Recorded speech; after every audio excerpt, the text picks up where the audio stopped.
Ibu-ibu yang dikasihi Tuhan Yesus, selamat bertemu kembali di dalam penelanan Alkitab firman Tuhan yang sampai kepada kategorial perempuan di gerejanya gereja kita HKP Bakom. Sebelum kita mendengar renungan bahan PA ini, kita bersekutu di dalam doa.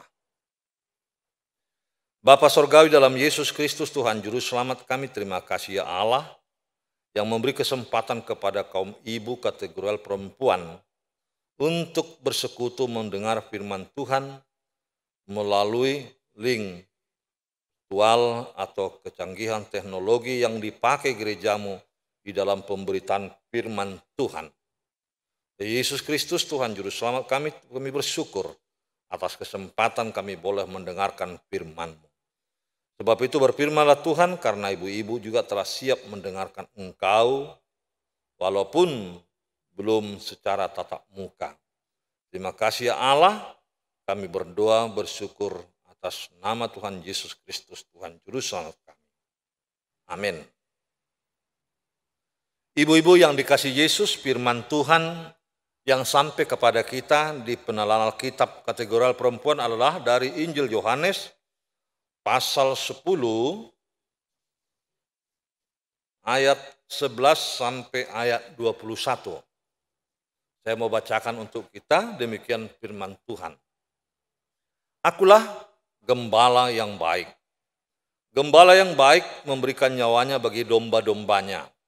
Sedangkan seorang upahan yang bukan gembala dan yang bukan pemilik domba-domba itu sendiri, ketika melihat serigala datang, meninggalkan domba-domba itu lalu lari, sehingga serigala itu menerkam dan mencerai-beraikan domba-domba itu. Ia lari karena ia seorang upahan dan tidak memperhatikan domba-domba itu. Akulah gembala yang baik dan aku mengenal domba-dombaku dan domba-dombaku mengenal aku. Sama seperti Bapa mengenal aku dan aku mengenal Bapa dan aku memberikan nyawaku bagi domba-dombaku. Ada lagi padaku domba-domba lain yang bukan dari kandang ini. Domba-domba itu harus kutuntun juga dan mereka akan mendengarkan suaraku dan mereka akan menjadi satu kawanan dengan satu gembala. Bapa mengasihi aku oleh karena aku memberikan nyawaku untuk menerimanya kembali. Tidak seorang pun mengambilnya daripadaku, melainkan aku memberikannya menurut kehendakku sendiri. Aku berkuasa memberikannya dan berkuasa mengambilnya kembali. Inilah tugas yang kuterima dari Bapakku. Maka timbullah pula pertentangan di antara orang Yahudi karena perkataan itu. Banyak di antara mereka berkata, ia kerasukan setan dan gila. Mengapa kamu mendengarkan dia? Yang lain berkata, itu bukan perkataan orang yang kerasukan setan. Dapatkah setan memelekkan mata orang-orang buta?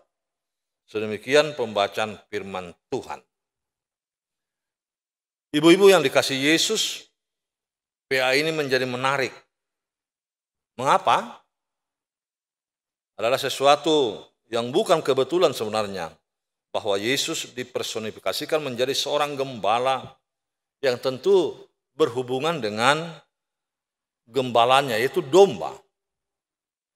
Kita harus menyadari, ibu-ibu, pemahaman gembala di sini tentu jauh berbeda dengan gembala yang ada di kampung kita atau bahkan di daerah kita ini. Mengapa demikian? Karena gembala di Palestina, seorang gembala menggembalakan domba adalah pekerjaan rutin yang dilakukan karena sebagian daerah itu adalah daerah pertanian dan sumber ekonomis, yaitu mengambil bulu domba atau dagingnya menjadi sumber hayati untuk pertumbuhan fisik bagi orang-orang yang mengkonsumsi daging domba. Namun demikian, apakah hanya sebatas itu yang dimaksudkan dengan gembala atau domba dalam nats ini? Ibu-ibu yang kasih Yesus, banyak cerita di Alkitab mengkisahkan hal ketokohan seorang gembala atau domba yang digembalakannya.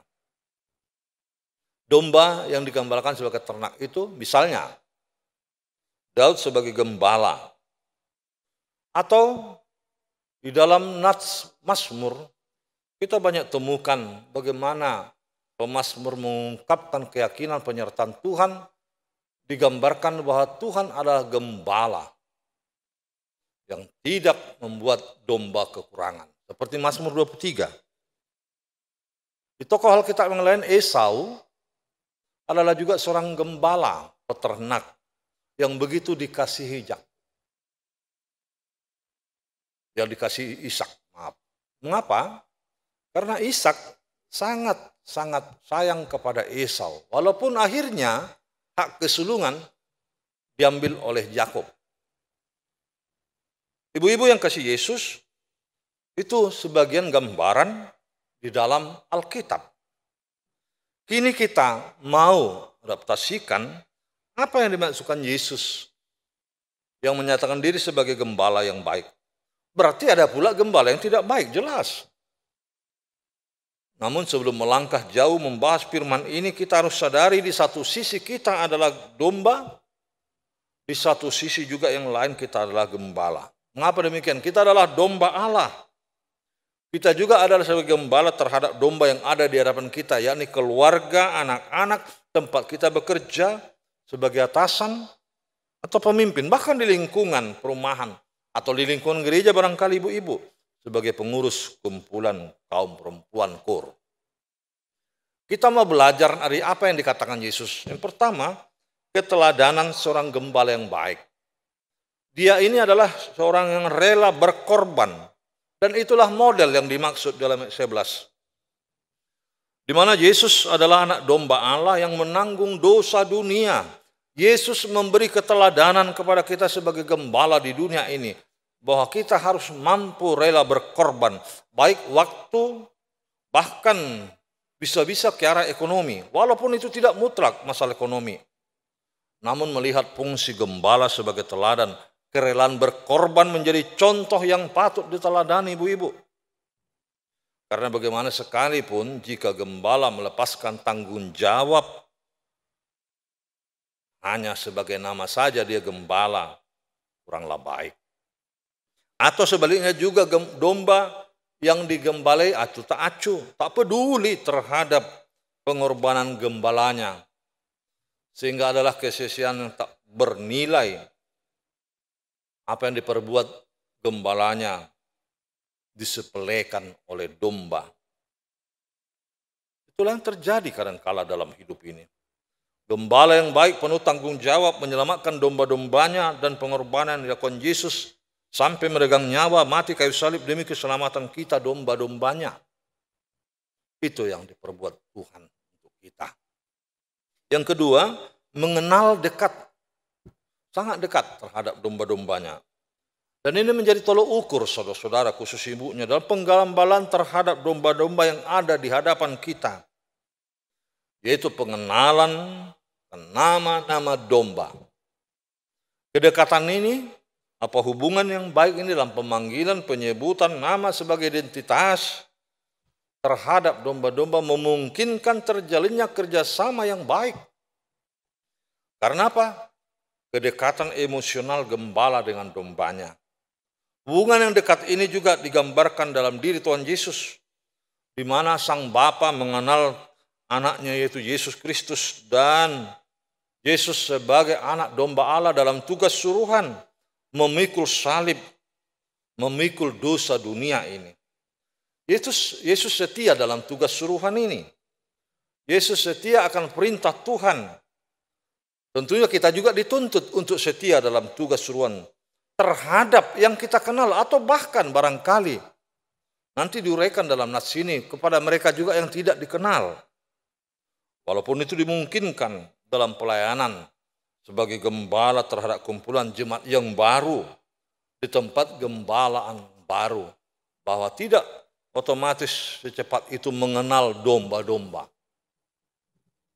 Ibu-ibu yang kasih Yesus, kita akan semakin memahami bagaimana karakter gembala ini terhadap dombanya.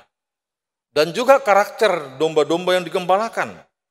Termasuk mengenal suara yang digembalakan. Sama seperti yang dikatakan Yesus. Kan? Cara hidup, cara suara yang digembalakan.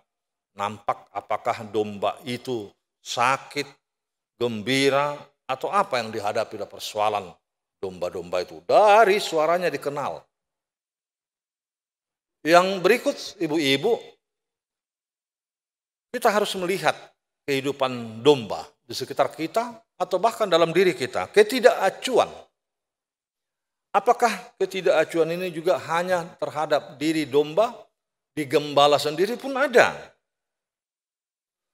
Maka dengan menghindari ketidakacuan ini terhindar lagi apa yang disebut Yesus sebagai gembala upahan.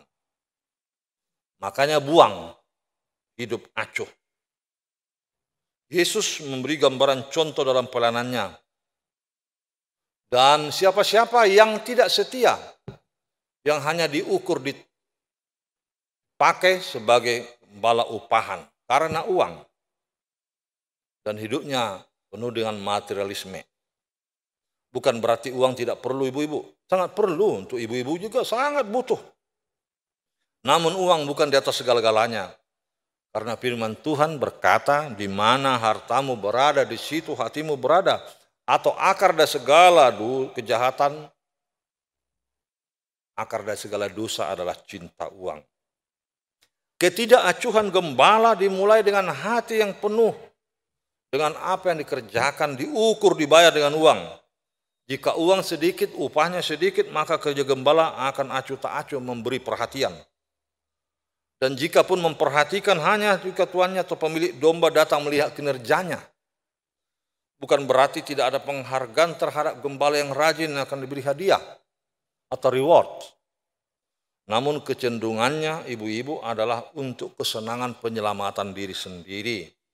Dibuktikan dengan adanya serigala. Nampak dalam nas ini gambarannya itu bahwa domba-domba akan diterkam serigala. Karena gembalanya lari meninggalkan domba, bukan dipertahankan, bukan dijaga, justru menyelamatkan diri sendiri. Ujungnya domba tercerai-berai. Begitu mudahnya serigala menerkam domba itu. Begitu mudahnya dunia atau iblis ini merampas domba yang ada di hadapan kita.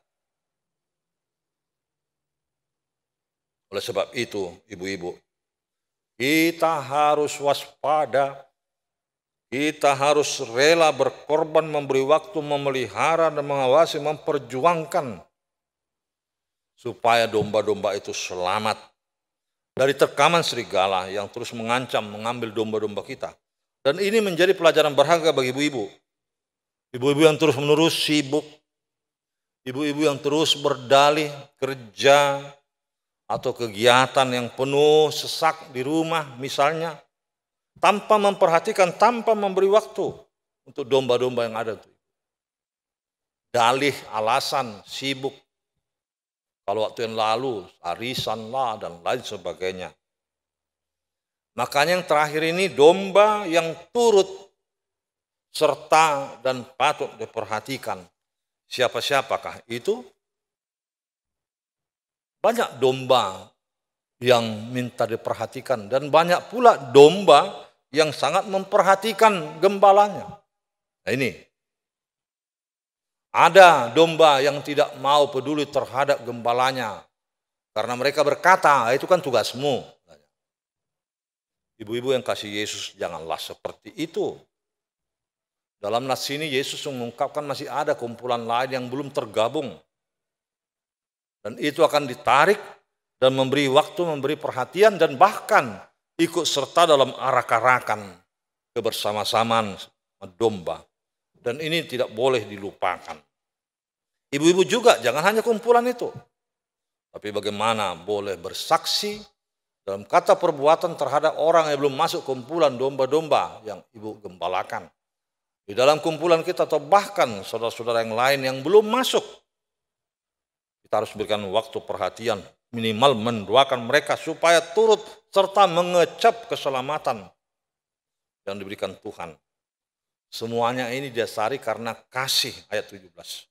Dan buah dari ketaatan menuruti perintah Tuhan, sebagaimana topik yang disampaikan pada kita. Tugas ini kita terima dari Tuhan Allah, ibu-ibu. Kiranya dengan memperhatikan semua yang katakan Yesus sebagai gembala yang baik, tentu kita pun akan dicap menjadi gembala yang baik. Tetapi bukan hanya gembala yang baik, domba yang baik juga perlu. Supaya jangan domba-domba ini lancang, jangan pula domba-domba ini meronta, dan jangan pula domba ini yang kadang kala harus dianju-anju. Padahal mampu, padahal bisa, tetapi jual mahal, ujungnya tidak dihargai. Gembala yang baik meniru apa yang dikatakan Yesus, akulah gembala yang baik. Penuh pengorbanan waktu, perhatian, dan bahkan kebersama-samaan itu sangat dipelihara. Karena apa? Allah sendiri memilih ibu-ibu menjadi gembala. Bukan kita memilih kita menjadi gembala. Tapi ada tugas suruhan yang telah kita terima memampukan kita melihat bahwa domba-domba yang ada di hadapan kita juga. Jadi sangat-sangat berarti. Jadi kalau hanya gembala aja yang ada, gembala nggak ada, ya repot juga ibu-ibu kan. Ini harus saling isi mengisi. Sama seperti yang saya katakan tadi. Di satu sisi kita gembala, di sisi yang lain kita juga adalah domba, atau sebaliknya. Itulah yang patut kita hargai. Tuhan pasti memberkati ibu-ibu sebagai gembala yang baik. Amin, kita berdoa. Terima kasih Tuhan atas firman-Mu. Terima kasih Yesus yang telah memilih kami juga menjadi gembala yang baik, karena kami meniru meneladani yang Tuhan telah adakan, dan Engkau adalah Yesus gembala yang baik dalam kehidupan kami. Kami domba-domba-Mu. Penuh dengan perhatian, penuh pengorbanan, kami belajar banyak dari-Mu ya Bapa, di dalam Yesus, khususnya kaum ibu di tengah-tengah gereja-Mu. Dan demikian benar-benar tugas suruhan perintah Tuhan kami turuti, karena Engkau telah memilih kami menjadi gembala terhadap domba-domba yang hadapan kami. Terima kasih atas segalanya. Firman-Mu juga berkati Bapa kami yang dengarkan, ibu-ibu yang dekat di mana saja di rumah masing-masing, dalam kumpulan core yang memakai teknologi IT melalui virtual, atau juga apa yang boleh mereka dengarkan pemberitaan firman melalui teknologi yang didapat mereka. Terima kasih Yesus, kami bersyukur dan berdoa hanya di dalam nama Yesus Kristus Tuhan dan Juru Selamat kami yang hidup. Tuhan, terima kasih padamu. Amin.